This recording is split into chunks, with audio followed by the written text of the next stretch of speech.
Satoshi Nakamoto, la persona que creó Bitcoin. Se estima que tiene 1 millón de Bitcoins, lo que lo convierte en la persona con más Bitcoins del planeta. Y actualmente valdrían unos 100.000 millones de dólares, lo que lo colocaría en la persona número 15 más rica del planeta. ¡El puto amo! Sería una fortuna similar a la que tiene Bill Gates, con una diferencia considerable.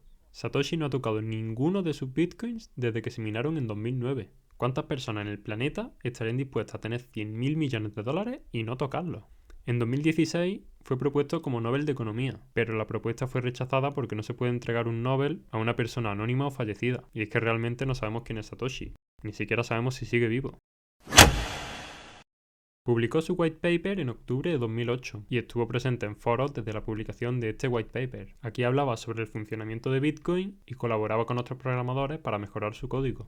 Al principio, él era el único minero y el único desarrollador de Bitcoin, pero poco a poco, más gente de la comunidad fue encargándose de ello y Satoshi pasó a tener cada vez menos presencia. En junio de 2010 le pasó el dominio de bitcoin.org a Marty Malmi, un programador que ayudó a Satoshi a mejorar el código de Bitcoin en su inicio, y en diciembre de ese mismo año participó por última vez en un foro sobre Bitcoin, y le pasó el repositorio con el código de Bitcoin a Gavin Andersen, que era el principal desarrollador de Bitcoin en aquel momento.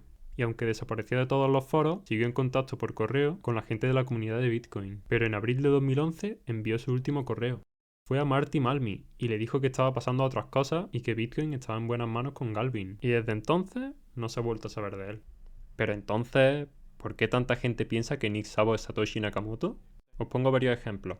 Elon Musk piensa que es el mayor responsable de la idea detrás de Bitcoin, y que Bitcoin es una evolución lógica de la idea que difundía Nick Szabo antes de que se creara Bitcoin. Dominic Frisby, autor del libro Bitcoin, The Future of Money, piensa que Nick Szabo es la persona que más probablemente sea Satoshi. Nathaniel Popper, autor de Oro Digital, Bitcoin y la historia interna de los inadaptados y millonarios que intentan reinventar el dinero, dice que Nick Szabo es el principal sospechoso de haber creado Bitcoin. En las apuestas de Polymarket, la persona a la que más apuestan que es Satoshi Nakamoto es Nick Szabo. Hasta ChatGPT piensa que Nick Szabo es la persona que es más probable que creara Bitcoin. ¿Y por qué? Pues os pongo en contexto. Aunque no sepamos quién es, hay varias personas de las que se sospecha que puede que sean Satoshi. Bitcoin se publicó en la Cryptography Mailing List, que era una especie de foro que había en un sitio web. Su funcionamiento consistía en que cualquiera podía añadir su correo para que le llegaran las publicaciones de otros usuarios del foro, o escribir un correo que le llegara a todas las personas suscritas.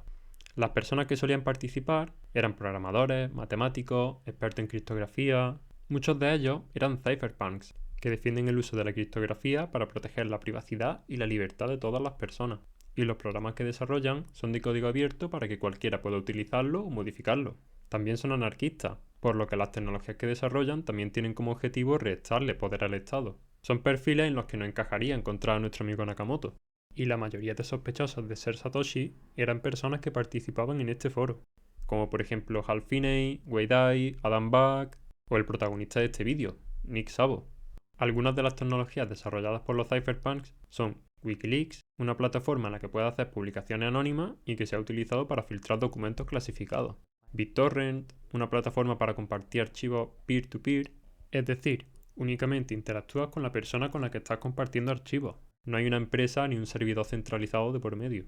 El protocolo PGP, que permite cifrar los correos electrónicos para que únicamente tú y la persona con la que te estás comunicando podáis leer el contenido del correo. Y también han contribuido al desarrollo de Tor y de muchas otras tecnologías. Y la más conocida de todas ellas es Bitcoin. Nick Szabo se unió al movimiento cypherpunk en el 1990, un año después de terminar la carrera de informática. En el 95 empezó a trabajar en DigiCash, una empresa que intentó desarrollar una especie de dinero digital en el que las transacciones serían anónimas gracias a la encriptación. Pero 3 años más tarde, en el 98, la empresa quebró. Pero Nick Szabo seguía queriendo desarrollar este dinero digital, y ese mismo año desarrolló una especie de boceto de cómo se podría desarrollar.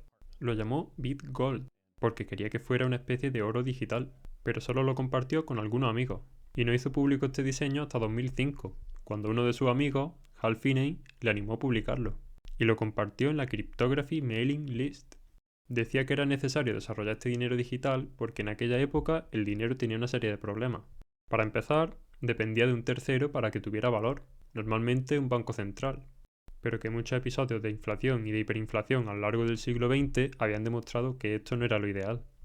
Otra opción son los metales preciosos, que son escasos debido a su coste de creación y que no dependen de un tercero de confianza. Por eso han sido utilizados como dinero, pero tienen sus inconvenientes.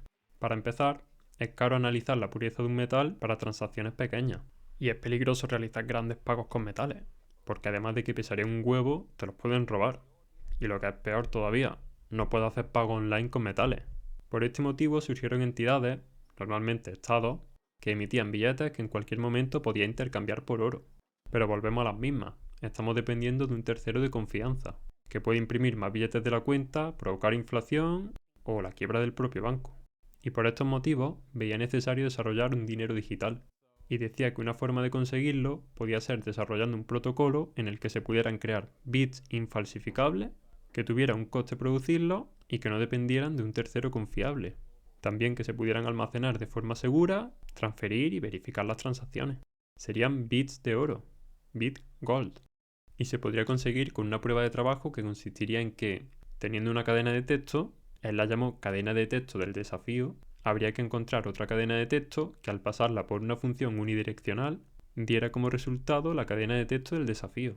Esta cadena de texto que estamos buscando sería la prueba de trabajo, porque demuestra que se ha invertido tiempo y poder de cómputo para encontrarla. Al utilizar una función unidireccional, no puedes pasar de la cadena de texto del desafío a la cadena de texto que se utiliza como prueba de trabajo, por lo que tienes que probar con cadenas de texto aleatorias y pasarlas por la función unidireccional para comprobar si es la cadena de texto que estás buscando. Por eso demuestra que hay un trabajo detrás, y esta dificultad también se podría ajustar.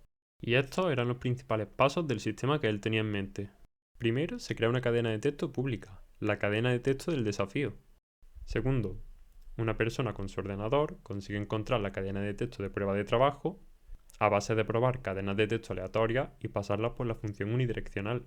En este ejemplo, a esta persona la vamos a llamar Alicia. Tercero, la persona que ha encontrado esta cadena de texto le añade su marca de tiempo. Y las demás personas de la red también le añadirían su propia marca de tiempo, para así poder conocer la fecha en la que se creó esa prueba de trabajo sin depender de un tercero confiable. Cuarto, Alicia añadiría a la cadena de texto del desafío con su marca de tiempo a un registro distribuido de propietarios de BitGold. Aquí tampoco se necesitaría un servidor centralizado. Quinto, la cadena de texto que se ha encontrado, es decir, la prueba de trabajo, pasa a ser la nueva cadena de texto del desafío. Sexto, para verificar que Alicia es la propietaria de una cadena de texto de BitGold, cualquier persona, o en este ejemplo será Bob, podría consultar el registro distribuido de propietarios de BitGold. Séptimo y último paso. Para comprobar la validez y el valor de una cadena de texto que tiene asociada una cantidad de BitGold, Bob podría comprobar la cadena de texto del desafío, la prueba de trabajo y la marca de tiempo. Y la posesión de estos bits de oro no depende únicamente de que tú lo hayas minado, sino que puede enviárselo a otro usuario y quedará reflejado en el registro de propietarios. Para saber quién es el propietario de unos bits de oro, tienes que buscar cuál es el último propietario en la cadena. Es decir, si lo minó Alicia y luego se lo envió a Bob, el propietario es el último, Bob. Este dinero digital haría nuestro dinero más seguro frente al robo, las falsificaciones y, lo más importante, frente a la inflación. Y otro dato importante es que 6 meses antes de que se publicara el white paper de Bitcoin, escribió un artículo buscando gente que se uniera para desarrollar BitGold. Aquí volví a explicar el funcionamiento que tendría BitGold, aunque con algunas modificaciones. Dijo que la recompensa por cada solución iría decreciendo, que es básicamente lo que ocurre con Bitcoin, que antes por cada bloque minado te daban 50 Bitcoins, 4 años después eran 25, luego 12,5, y la cantidad de bits de oro que se irían minando a lo largo del tiempo sería conocida, y cualquier persona podría conseguirlos minando. Estos bits de oro se utilizarían como reserva de valor y como medio de intercambio. Además, serían más seguros y escasos que los metales preciosos, los objetos de colección y cualquier otro objeto que alguna vez se haya utilizado como dinero. La fecha en la que publicó este artículo fue en abril de 2008, 6 meses antes de que se publicara el white paper de Bitcoin, pero modificó su artículo para que la fecha que apareciera fuera justo después de la publicación del white paper de Bitcoin. Esto lo podemos saber porque en la URL del artículo, en el enlace aparece el año y el mes en el que se publicó, y lo podemos comprobar mirando las fechas de otros artículos de su blog. Es muy poco probable que el creador de Bitcoin pasara de cero a crear Bitcoin. Lo más probable es que antes desarrollara prototipos que con el tiempo fuera mejorando, y BitGold parece el primer prototipo de Bitcoin.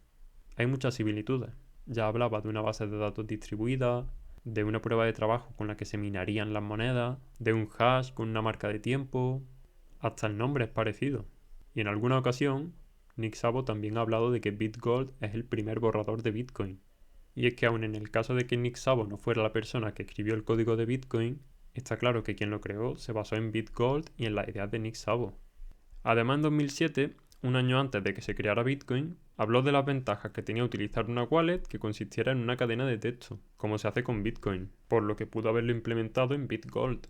Esto ocurrió porque ese año, Daniel Nagy, un criptógrafo que solía comentar en el blog de Nick Szabo, publicó un diseño de dinero en efectivo digital, con menos privacidad, pero más seguro y fácil de utilizar.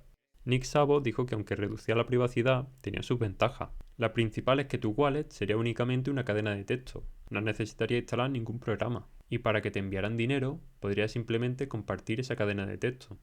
Que por cierto, esto lo compartió en un artículo de 2007 en el que hablaba de contratos inteligentes, un año antes de que se lanzara Bitcoin y 8 años antes de que se lanzara Ethereum. De hecho, fue la persona que creó este concepto en 1994. Y además, en los comentarios del artículo sobre BitGold, un usuario le preguntó que por qué no establecía un límite a la cantidad de monedas que se podían minar. Él dijo que era una idea interesante, que era algo así como si la Fed, es decir, el Banco Central estadounidense, debería seguir un algoritmo simple para determinar la cantidad de dólares que se ponían en circulación, en lugar de intentar adivinar el futuro de los mercados, y que el verdadero problema era conseguirlo sin un tercero confiable, pero que si se consiguiera tendrían algo mejor que BitGold. Esto es una característica de Bitcoin, que tiene una cantidad límite de monedas, y lo que vemos aquí es que Nick Szabo pudo haberlo implementado a su concepto de BitGold, porque ya habló de ello como algo positivo.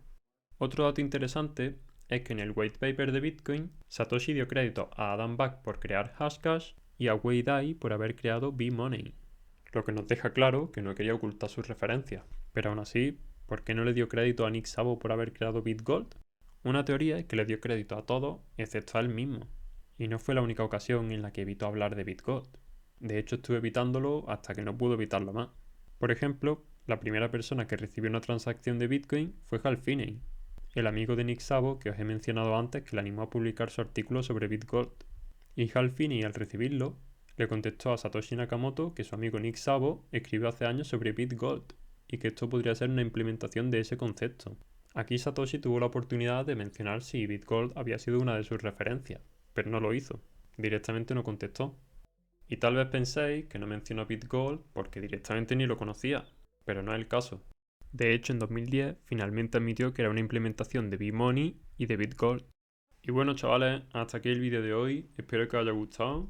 Dejadme en los comentarios quién pensáis vosotros que es Satoshi. Y nada, dadle like, suscribiros y nos vemos en el siguiente.